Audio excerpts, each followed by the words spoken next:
Namaste. Today in this podcast of Get Right to Education, we will listen about the dark reality of Indian education system. Let's start. Hello friends. If you are a student at a school or a college and I ask you about the career option you will choose for yourself in the future, I can guarantee that 90% of you would answer engineer, doctor, MBA or a government job. The career choices of 90% of you are hidden in these four options. Second, I can also guarantee that none of you wants to become a paleontologist, beekeeper, tea taster, metallurgist, art therapist, audio engineer, ethical hacker, and ornithologist. Three Idiots is among all-time favorite blockbuster film of the country. People appreciated it a lot. Repeatedly, this film gives out the message that you should chase your passion. A great man has said, study not to be successful, but to improve yourself. Don't chase after success, pursue excellence. Success would follow you. But even after 12 years of the release of this film, if we look at the ground reality, it's that people are still chasing after the handful of career options. What is the problem with its implementation? Is the Indian education system to be blamed, or our parents and teachers, or is it the students' fault? In this podcast, let's do a deep analysis of this and try to understand the solutions. While watching TV, you won't realize how many young people have become unemployable. I will study and rock this world. If you keep worrying about the future, how will you live in the present? These are Indians' young people who were supposed to fuel the country's economy. For example, I am Mohit Kumar. I work as a porter in the Bhatinda railway station. I have a degree in BTech. It's very difficult to get a government job. When life tests you after school, it isn't subject-wise. When we talk about the Indian education system, we talk about the teaching methods in school and colleges, the examination system, the syllabus. But friends, in reality, the problem goes much deeper than the system. There is a problem with the ecosystem, the entire environment.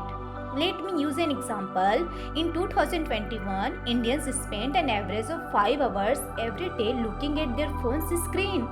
So naturally, when people are watching something on their phones, they get influenced by it. If they are spending 5 hours in a day on it, mass media has a huge impact. Our news channels are filled with mostly 4 types of news. First, politics. Second, cinema. Third, crime. And fourth, sports. These are 4 types of news are shown to the people mostly. Over the last 2 years, many Indians have won prestigious prizes for the country.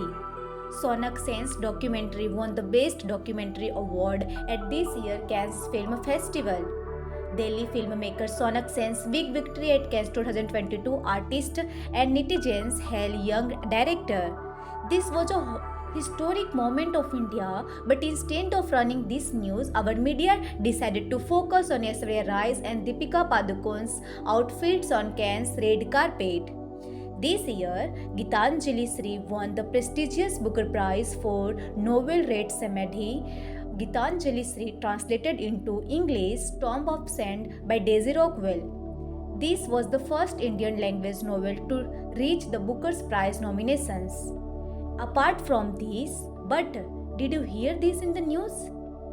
Apart from this, Indian mathematician Dr. Neena Gupta was the 4th Indian to win the Ramanujan Prize. But did you see her get interviewed on TV?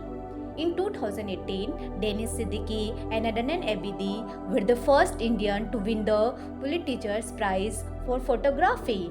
Then in 2020 and 2022, Indians won this award. But did you see any of them get interviewed on a TV channel? Of course. Had this achievement been highlighted on the front page of a newspaper?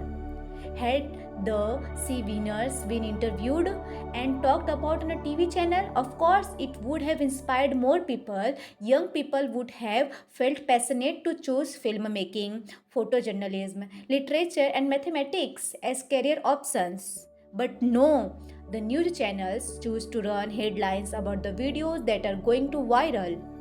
Such as, have you ever seen a crow doing a ramp walk? If not, pay attention to these videos.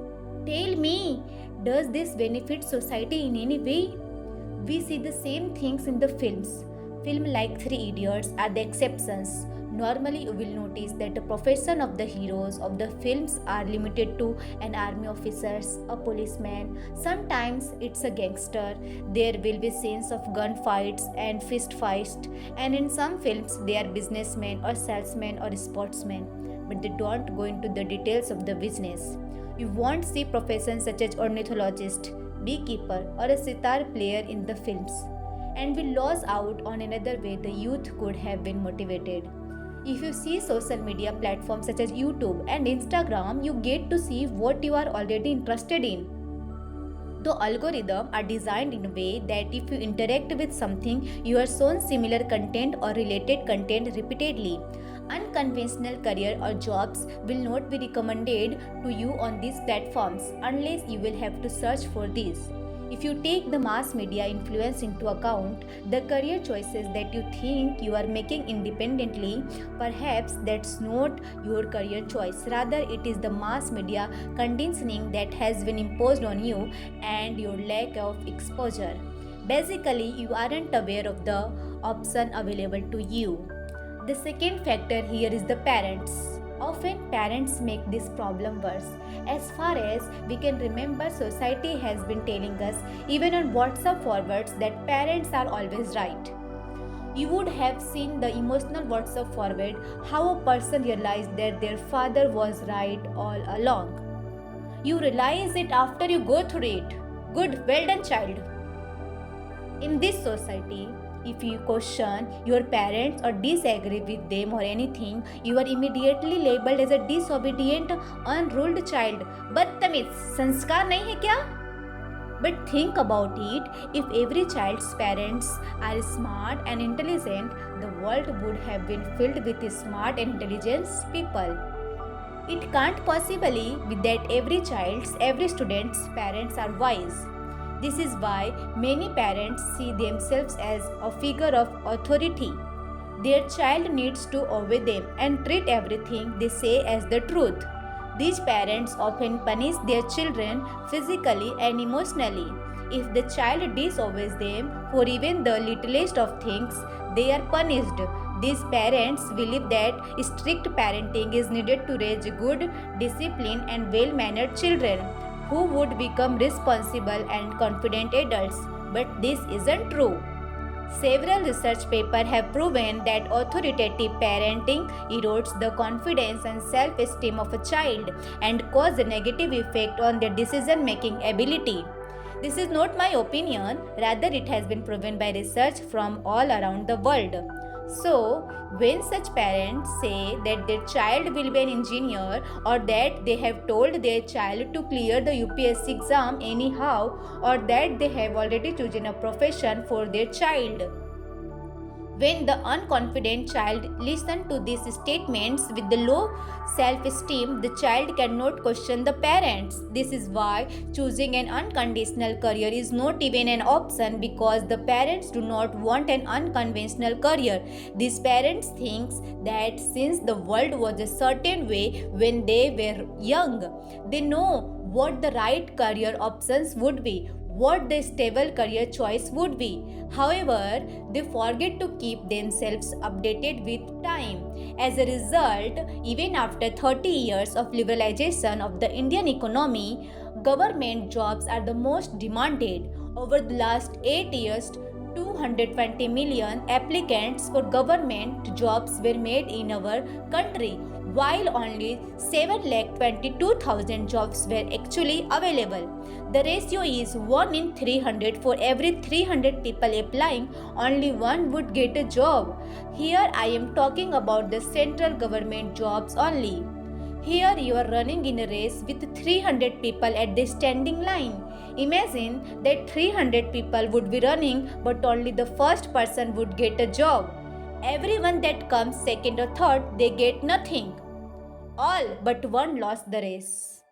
Why do you want to run in this race? I know that had I run in such a race, I wouldn't have come first. I wouldn't have gotten a job. That's why I decided to run in a race where there were only 3 or 4 people at the starting line. This is the benefit of unconventional careers. There is a little competition. If you run a race where you are the only one running, you will definitely be first. Tell me, who will not enjoy such a race? There is a lot of uncertainty about whether it can be stable career or not. There is risk. Personally, I prefer this risk over the 1 in 300 risk. Obviously, convincing the parents is a big challenge. If you tell your father that you want to be a paleontologist, he will probably ask you what it is. If you say that you want to be a stand-up comedian, they would say it's not even a job. If you want to be an environmentalist, they say it has no scope. A graphic designer, there is no stability. Interior designer, they would tell you to find a conventional job first and then pursue it as a hobby. If you want to be a wedding planner, they would say that this business will not take off in our society. Here, parents need to broaden their minds. If parents do not have the knowledge and exposure to a career option, they should broaden their knowledge. Instead, they tell the child that they will have to do as the parents direct them to. In such a case, you can reply by saying that you will be the one to work, so the work should be according to your preferences. That the parents shouldn't be the ones to decide. This does sound like a logical argument, but such arguments are seen as disrespectful in our society. A child that grew up under strict parenting and authority figures, perhaps they will never have the courage of saying this. Even if their friends tell them to do what they love, even if Steve Jobs telling them to do what they love, or the characters from Three Idiots, they will answer, "My parents won't let me." If someone showed the courage to talk to their parents and to convince them, the parents would reply, "Do whatever you wish, don't come back crying to us." What would a child feel after hearing this? A lot of doubt and fear. They are walking a new path and the parents abandon them. They are left to treat alone. Without the parents as a support system, this increases indecisiveness. One needs to think, why are they scared in such situations? Several cognitive biases are at play here. First, conformity bias. The mind of an average person wants to win a conformity with the action of others. It is basically called peer pressure. Conformity bias means the process whereby people change their beliefs, attitudes, actions, or perceptions to more closely match those held by groups to which they belong or want to belong, or by groups whose approvals they desire. There is an evolutionary reason to this, but as a result, we basically want to do what others around us say and do. Think about it. Do you want to study at Indian Statistical Institute, one of the top premier institute in India? The average package there is around 2 million, means 22 lakh per annum. You would get a good job, but no, you want to go to an IIT because everyone else wants to. We want to do what others are doing. There is a boom with such and such careers, or that a career is quite in right now. Something is always trending or is a hot. IIT coaching classes, you want to do. A cousin did a dental course, you want to do it too. Such conformity had an evolutionary advantage. Thousands of years ago, when human beings lived in jungles, in tribes, and you had seen the people in your tribe doing something such as building a stone boundary outside their houses to protect themselves from wild animals. It would have benefited you to copy them and build a stone boundary outside your home, but today this copying one another is not and beneficial. Another bias is at play is the ambiguity effect. If you are giving two options to choose from in one option you know the probability of the outcomes and in the other option you do not know. Ambiguity effect means is a cognitive bias that describes we tend to avoid options that we consider to be ambiguous or to be missing information. For example, the first option is to get a government job. There you know the probability of success is 1 out of 300, and the second option is to be a graphic designer. Where you do not know the probability of success, research has shown that human prefers the option where they know the probabilities. Our mind prefers not to run estimates and guesses to avoid choosing an unambiguous choice. We choose an option that we are more familiar with, that we have heard of more, that's discussed more, and that whose success rate is known. This is why you can find an engineering college a stone's throw away from Sonipattu Meerut to Jodhpur. These colleges do not promise placements. Their salary packages are quite low quality. Engineering college is that proper skills aren't taught to engineers and graduates. Without skills, how will they get proper jobs? The same can be said about the exams for government jobs. According to a 2019 report, 2.5 million means 25 lakh candidates applied for 10,000 SSC MTS job. These jobs were for the multitasking staffs. The chances of getting a job was 0.005, and if they did get the job, their salary would be 20,000 per month. If you compare this with the salary of a video editor or a graphic designer who get 70 to 80,000 in a month easily for a good work. Even then, people prefer the government jobs over being a graphic designer because of the ambiguity effect. In this entire system, starting with the first mass media conditioning and second parents' influence and third cognitive biases. The only place we can go to look for only hope is the only avenue remaining. Our schools and colleges help us deal with this situation. In most of the states in our country, the government schools are in terrible condition. They don't have basic amenities. As per NDTV, in Mirzapur, UP children were given salt and rotis as their midday meal. A few months ago, the Haryana government ordered the closure of 300 schools, abolished 20,000 teachers posts, and 38,000 teacher posts are vacant. The Assam government decided recently that 34 government schools would be shut down because all of the students in those schools failed class 10th board exams.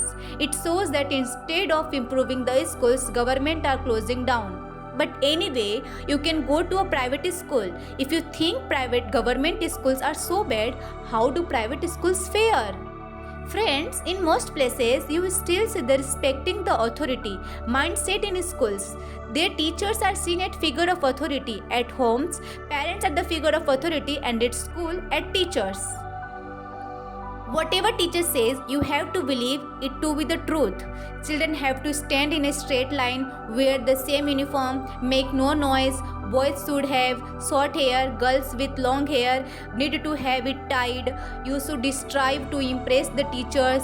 You should to be the class monitor. You can be the teacher's pet to be the class monitor so that you can teach proper behavior to your classmate. And if you don't conform to all these, you will be punished. There is an interesting dialogue in the film The Karate Kids. They said that there are no bad students, only bad teachers.